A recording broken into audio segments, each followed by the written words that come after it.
लोकतन्त्रमा मत दिनु अधिकार मात्र होइन, जिम्मेवारी पनि हो।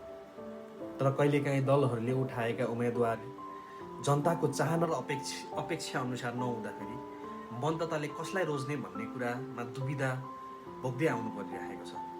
यस्तो अवस्थामा नो भोट सिस्टम यानि कि नन अफ द एबभ प्रणाली नेपालमा पनि लागू हुन आवश्यक देखिन्छ।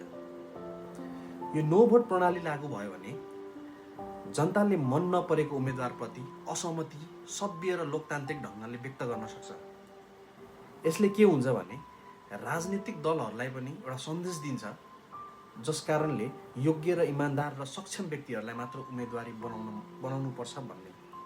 अर्थात् गलत व्यक्तिलाई जनताले स्वतः फिल्टर गर्न सक्छन्। त्यस्तो वातावरण सिर्जना हुन्छ। यसले चुनावलाई अझ पारदर्शी, प्रतिस्पर्धा र जनमुखी बनाउन मद्दत गर्छ। मतदाताको असन्तुष्टि स्पष्ट रूपमा देखिन्छ, त्यसपछि दलहरूमा सुधारतर्फ उन्मुख हुन्छन्, जसले अन्ततः सुशासन र राम्रो नेतृत्व जन्माउन मद्दत गर्छ। लोकतन्त्रको सुन्दरता भनेकै विकल्प हुन्छन्।